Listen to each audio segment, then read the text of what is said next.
சசி சாரோட ஒர்க் பண்ணணுங்கிற இன்டென்ஷன் எனக்கு ரொம்ப நாளாக இருந்துகிட்டு இருந்தது. நாங்கள் சேர்ந்து படம் பண்ண வேண்டியது. நீங்கள் மயிலாட் கதை எழுதும்போதே இவர் மனசில் இருந்தாரா, இல்லை எழுதின அப்புறம் இவர் ஃபிட் ஆவாருன்னு உங்களுக்கு தோணுச்சா?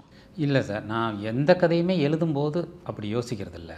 யாரும் உங்களுக்கு யோசிக்கிறதுனா ஒரு ஸ்கிரிப்ட், அந்த ஸ்கிரிப்டை முதல்ல அந்த வேர்ல்டுக்குள்ளே போய் சொல்லப்போனால் நான் சந்தித்த சில கேரக்டர்ஸ் தான் நான் நினச்சிக்குவேன், ரியல் லைஃப்பில் சொல்கிறேன். ஸோ அப்படி தான் ஒரு குறிப்பாக ஹீரோ கேரக்டர் எழுதும்போது அந்த இன்ஸ்பிரேஷன் நான் வேறு எங்கேருந்தோ எடுத்துக்குவேன் லைஃப்பில். ஸோ அதனால் அப்படி எழுதுறது இல்லை. ஸோ அப்படி எழுதலை.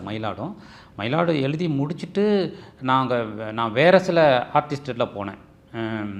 ஸோ ஆரம்பத்தில் அது எழுதி முடிக்கப்பட்ட பிறகு ஸோ அது கரெக்டாக இதாகலை. அதுக்கப்புறம் சசி சார்கிட்ட நான் வந்தேன். பட் சசி சாரோட ஒர்க் பண்ணணுங்கிற இன்டென்ஷன் எனக்கு ரொம்ப நாளாக இருந்துகிட்டு இருந்தது. நாங்கள் சேர்ந்து படம் பண்ண வேண்டியது. ஆல்ரெடி சசி சாரும் கணேஷ் சாரையும் சேர்த்து ஒரு ஆக்ஷன் ஸ்கிரிப்ட் பண்ண வேண்டியது. முன்னாடி ஜிப்சி டைமில் அதுக்கு பதில் அதுதான் பண்ண வேண்டியது அந்த டைமில். ஸோ அப்படி ஒன்று பிளான் பண்ணோம். பட் அது கிட்டத்தட்ட ஃப்ளோருக்கு போகிற டைமில் சில காரணங்களால் பண்ண முடியல. ஸோ அதனால் அவரை வச்சு படம் பண்ணணுங்கிற இன்டென்ஷன் எனக்கு ரொம்ப நாளாக இருந்துகிட்டு இருந்தது. கரெக்டாக மயிலாட் அமைஞ்சுது. பன்னீர்னா Milky Mist, only Milky mist.